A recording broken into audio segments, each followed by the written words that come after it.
Eh bien bonjour à toutes et à tous, on se retrouve ce matin à Pau-Lyonnais en région Rhône-Alpes pour vous tourner cette première vidéo de la chaîne J'irai conduire chez vous. Moi c'est Geoffrey, j'ai 23 ans, j'habite à Lyon et je vais profiter de cette matinée pour vous présenter ma Jaguar XJ40 qui est l'une des premières voitures de ma collection. La voiture que je vais vous présenter aujourd'hui est une XJ40. Cette voiture me tient particulièrement à cœur du fait de son histoire mais également par mon intérêt personnel, puisque cette voiture est l'une des premières qui est venue dans ma collection qui aujourd'hui ne cesse de grandir. La Jaguar XJ40 est l'une des voitures qui vient aboutir la série des XJ6 qui sont apparues initialement sur le marché dans les années 70. La Jaguar XJ40 a une histoire un peu particulière dans le monde de Jaguar puisque celle-ci devait sauver la marque d'un péril financier qui était assez important. Pourquoi un péril financier? Puisque la série des XJ6 ont connu une fiabilité plus ou moindre, également des problèmes de corrosion structurelle, des problèmes de fiabilité par ailleurs, mais également des problèmes électriques. Cette voiture a donc été conçue après de nombreux tests d'ingénierie conséquents et importants, permettant de pouvoir utiliser la voiture par tout type de météo, mais également sur tout type de terrain. Par tout type de météo, j'entends parler par là que la voiture a été testée aussi bien dans le désert avec ses chaleurs les plus élevées, mais également du côté de l'Arctique et du Canada, où la voiture a également connu des températures extrêmes. La Jaguar XJ40 est apparue sur le marché dans les années 80. 1986-1987. La voiture était proposée sur le catalogue avec 3 finitions, XJ6, Sovereign et Daimler. 2 motorisations, 2 litres 9, 3 litres 6. Le 2 litres 9 était une modification de l'ancien V12 avec une fiabilisation et des améliorations apportées au bloc moteur. Le 2 litres 9 était jugé sous-motorisé pour le poids et la taille de la voiture, mais Jaguar avait un peu prévu le coup en permettant aux futurs propriétaires de pouvoir être exonérés de la taxe de luxe qui était appliquée au sein de l'Union européenne pour tout type de voiture avec 3 litres de cylindrée ou supérieur. La voiture que je vous présente donc aujourd'hui est ma Jaguar XJ40 de 1988 en finition Sovereign, équipée du fameux bloc moteur AJ6 qui est aujourd'hui réputé fiable et costaud si celui-ci a évidemment été entretenu dans les règles de l'art. Je trouve les lignes de la voiture particulièrement sensuelles. Excusez-moi du mot, mais c'est ce que je ressens, et vraiment atypique dans le sens où elle reprend les formes de la XJ6 tout en étant un peu atypique. Effectivement, la Jaguar XJ40 est le premier modèle de la XJ à se voir équipé des feux rectangulaires sur la calandre. Rassurez-vous, le modèle était aussi existant en double calandre de phare, appelé également calandre 4 phares. La voiture était proposée sur catalogue à l'époque avec 2 types de transmission. Cette voiture est d'ailleurs une propulsion. Vous pouviez soit retrouver la boîte automatique 4HP24 de chez ZF avec 4 rapports, ou encore une boîte manuelle qui était en option de type Getrag 5 rapports. Vous retrouvez un seul et unique réservoir avec une capacité de 89 litres, vous offrant une autonomie variant de 350 à 500 km en fonction du type de route et de la conduite que vous allez utiliser. Un généreux coffre de 430 litres pour accueillir vos effets personnels ou encore vos bagages pour vos divers déplacements. Je vous propose donc dès à présent de vous pencher du côté du bloc moteur AJ6.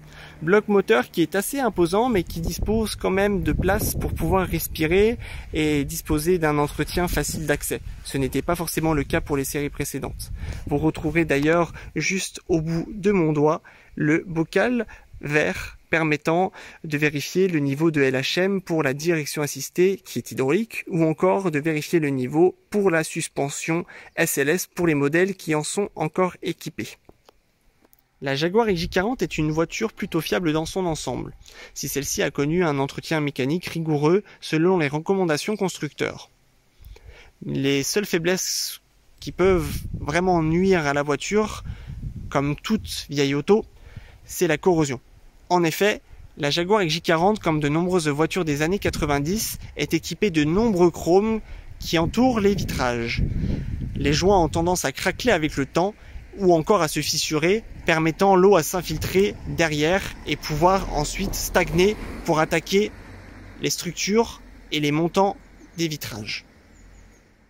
Les autres points de faiblesse que l'on peut également retrouver sont les pneumatiques, qui sont à l'époque millimétriques.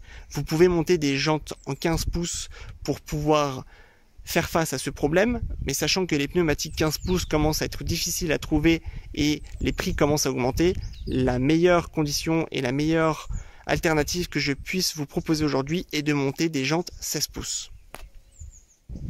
La motorisation de l'I9 était jugée sous-motorisée face au poids de la voiture qui est d'environ 1,8 tonnes, mais également face à ses dimensions imposantes.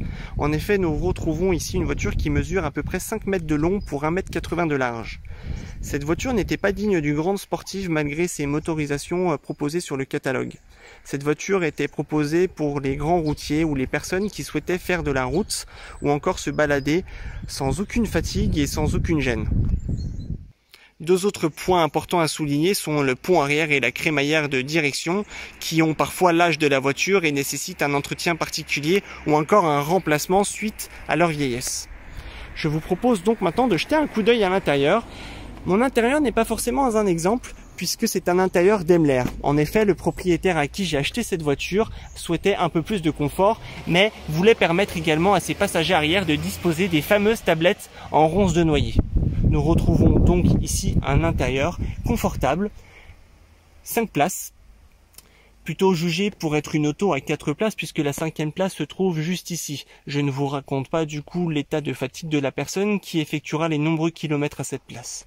Comme toute anglaise, vous pouvez sentir, malheureusement de manière virtuelle, l'odeur du cuir Magnolia avec l'alliance du bois en ronces de noyer. Du côté du poste conducteur, nous retrouvons donc le fameux tableau de bord digital, mais également un espace très agréable et très confortable qui vous permettra du coup d'effectuer la route en toute souplesse sans aucune difficulté.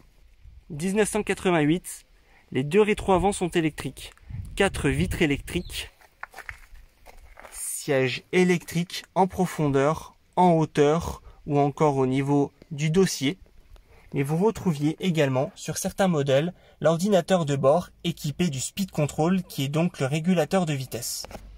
Lorsque vous mettiez le contact, veuillez m'excuser mais le rafraîchissement de la vidéo vous donne un effet de dysfonctionnement de la petite télévision alors que ce n'est pas le cas, vous aviez un module qui s'appelait VCM, Véhicule Check Monitoring.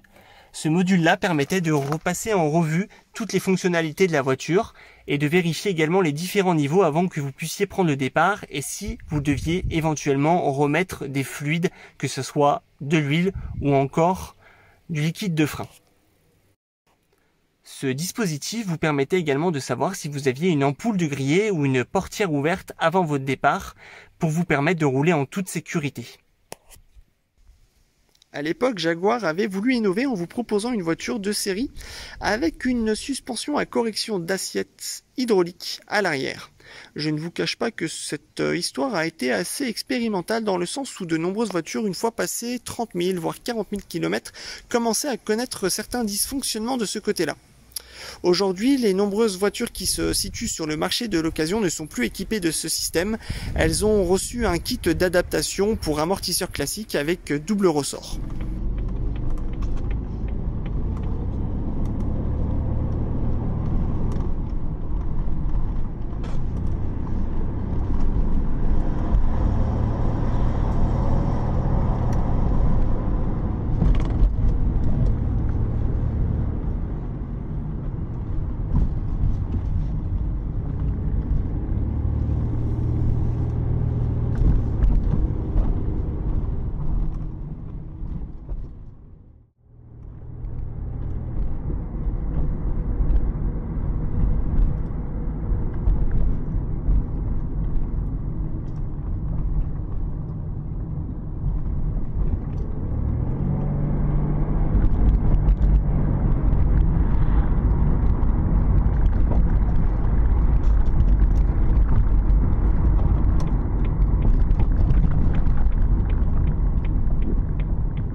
Après avoir connu un franc succès sur le continent américain avec sa finition Sovereign et Vandenplas, qui est donc l'équivalent de la finition Daimler dans l'Union européenne, la XJ40 se voit avec une nouvelle version apparaître sur le marché en 1994. La finition Gold. Cette finition a été disponible sur le catalogue de 1994 à 1995. Toujours les deux mêmes motorisations sont disponibles sur le catalogue, pour le 6 cylindres en ligne. 3 litres 2, 4 litres. Mais pourquoi avoir continué la série 3 jusqu'en 93, me diriez-vous? Tout simplement parce que Jaguar n'avait pas de modèle V12 pour la XJ40. En effet, comme j'ai pu vous le dire, dans les années 80, Jaguar était en difficulté financière. Et lorsque la XJ40 a été développée, la maison British Leyland avait pour projet de mettre un moteur V8 Rover sous le capot de la XJ40. Les ingénieurs Jaguar ont tout fait pour que cela ne se produise pas, faisant que la baie moteur ne pouvait accepter qu'un simple mais joli 6 cylindres en ligne. C'est à partir de ce moment-là et suite aux nombreuses modifications qui ont été effectuées au niveau de la baie moteur que la XJ40 se voit dotée du fameux double 6, motorisation V12 qui a été grandement améliorée et qui a subi une augmentation de sa cylindrée passant de 5,3 litres à 6 litres.